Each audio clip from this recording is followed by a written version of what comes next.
Hey, what's going on, Relentless Goal Achievers? Eric here, and today we are talking about imposter syndrome. That seems to be the theme. Sorry, let me move this camera a little bit. That seems to be the theme when I'm speaking with entrepreneurs, especially in the Relentless Goal Achievers Elite group during our one-on-one sessions and group sessions. Imposter syndrome seems to sneak in quite a bit, and it stops us in our tracks. And I remember most of you know that my first job out of the Marine Corps was selling copiers in the Baltimore area. My second job was working in for Stryker. I was selling their orthopedic trauma nails and screws and plates that would, be used by orthopedic surgeons in surgeries. And so I had imposter syndrome like crazy. Here I was a Marine, after 8 years in the Marine Corps and some copier sales background, zero education after high school, like no associate's degree, no bachelor's degree. I had to go and sell to orthopedic trauma surgeons, some of the best ones in the country. I'm talking about, shock trauma unit, University of Maryland, downtown Baltimore. Like these guys knew what they were talking about. They used the equipment that I was selling for way longer than I sold it. This was a new field for me. I kind of put them up here because of their education and experience, and they're doctors, right? Who am I? I'm just some sales guy. All this was going through my mind.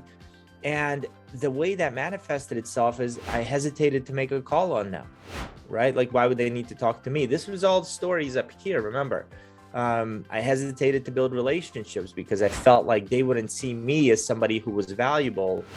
And that prevented me from even trying to sell to them. So I was an order taker. As you can imagine, I didn't last very long in that job. So imposter syndrome is a real thing. So if I had to define it, I looked at different definitions online, but I kind of came up with my own.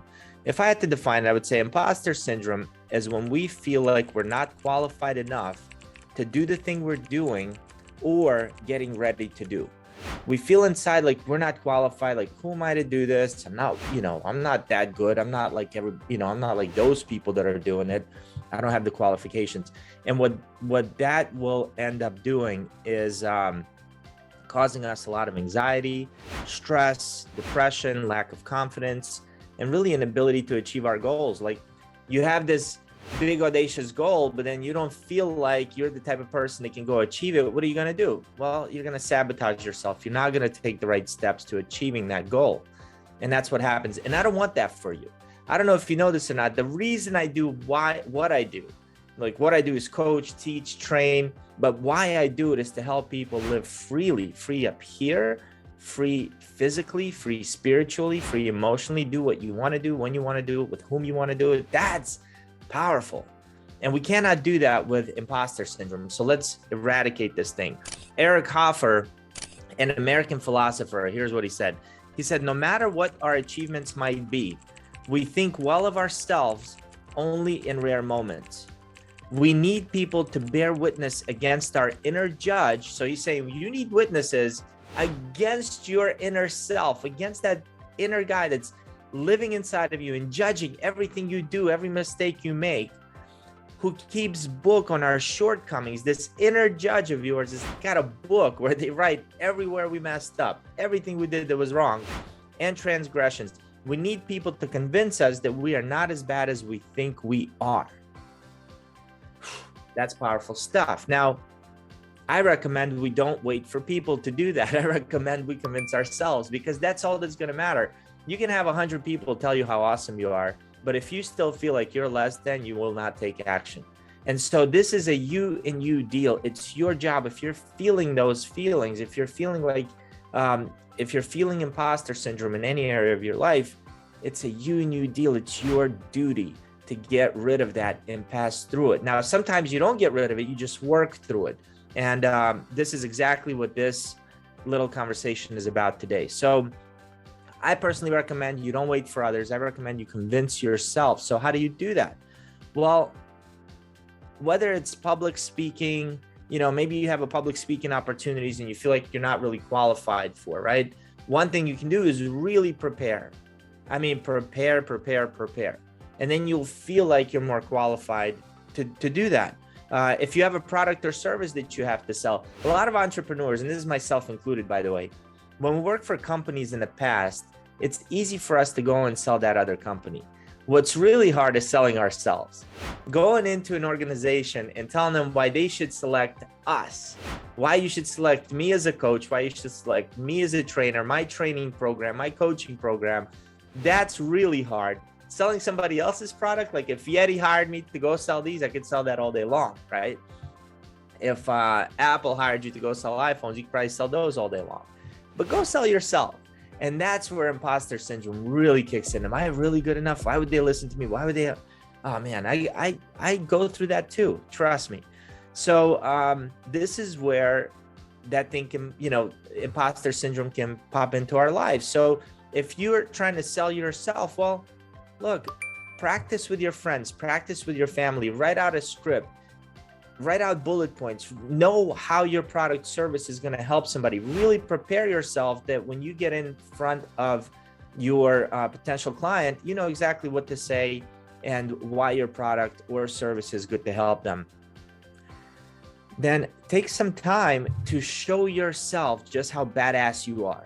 Okay, and here's how you do it. You make a list of all the accomplishments that you are proud of. So, hey, I achieved this goal. I wrote the book. I started a podcast. I moved my family from Maryland to Florida. My parents moved from former USSR to America. I spent 8 years in the Marine Corps. I've been to 2 combat zones.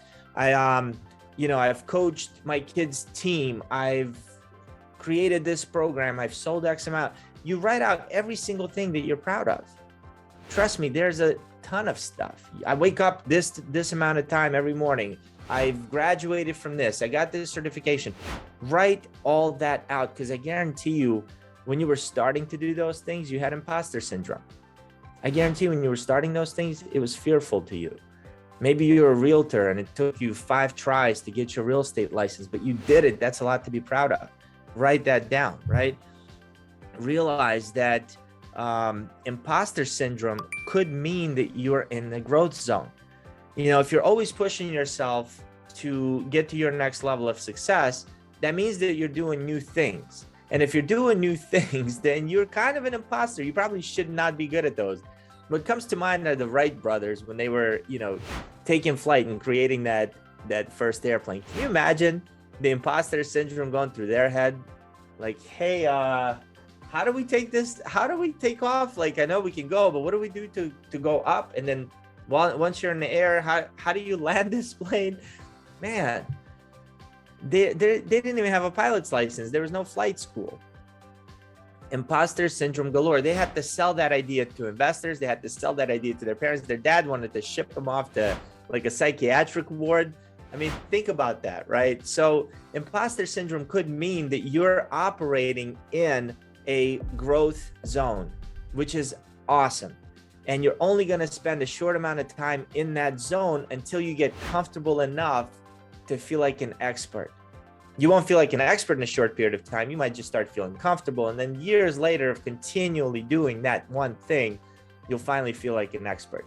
So I'll give you an example. If you create a program the very first time, like a speech, let's call it, and you're going around, that's your keynote address, the very first time you're going to give it, you're probably going to feel imposter syndrome. Maybe the next 5 times you do it, but on the sixth time, you probably got enough feedback from the crowd. They've applauded. They told you you've done a great job. If people are asking you to come back and speak, right, chances are you got a pretty good speech there. 6th, 7th time, you start feeling pretty good about yourself. And that's how you shed it. But if you don't do it the very first time because you feel like you're not worthy of doing it, you can't get to the 6th time. You just can't. So most people, what do? They give up. They give up before they even give themselves a chance to get good. And I'm asking you not to do that. The world needs your best. So selling, public speaking, writing, starting a podcast, creating content will all feel like you're being an imposter. But if you continue on doing it while you're feeling like you're not worthy of it, eventually you'll get good and the imposter syndrome in that area will fade. But once that fades in that area, guess what? It'll show up somewhere else because you're constantly growing. So we can't get rid of imposter syndrome. We got to work through it. Just understand that it's in here. It's not true. And the longer you do it, the better you do it, the more you're going to get better at it and you're going to succeed. All right, guys, wish you an amazing day ahead. Have a good one, everybody. Bye-bye.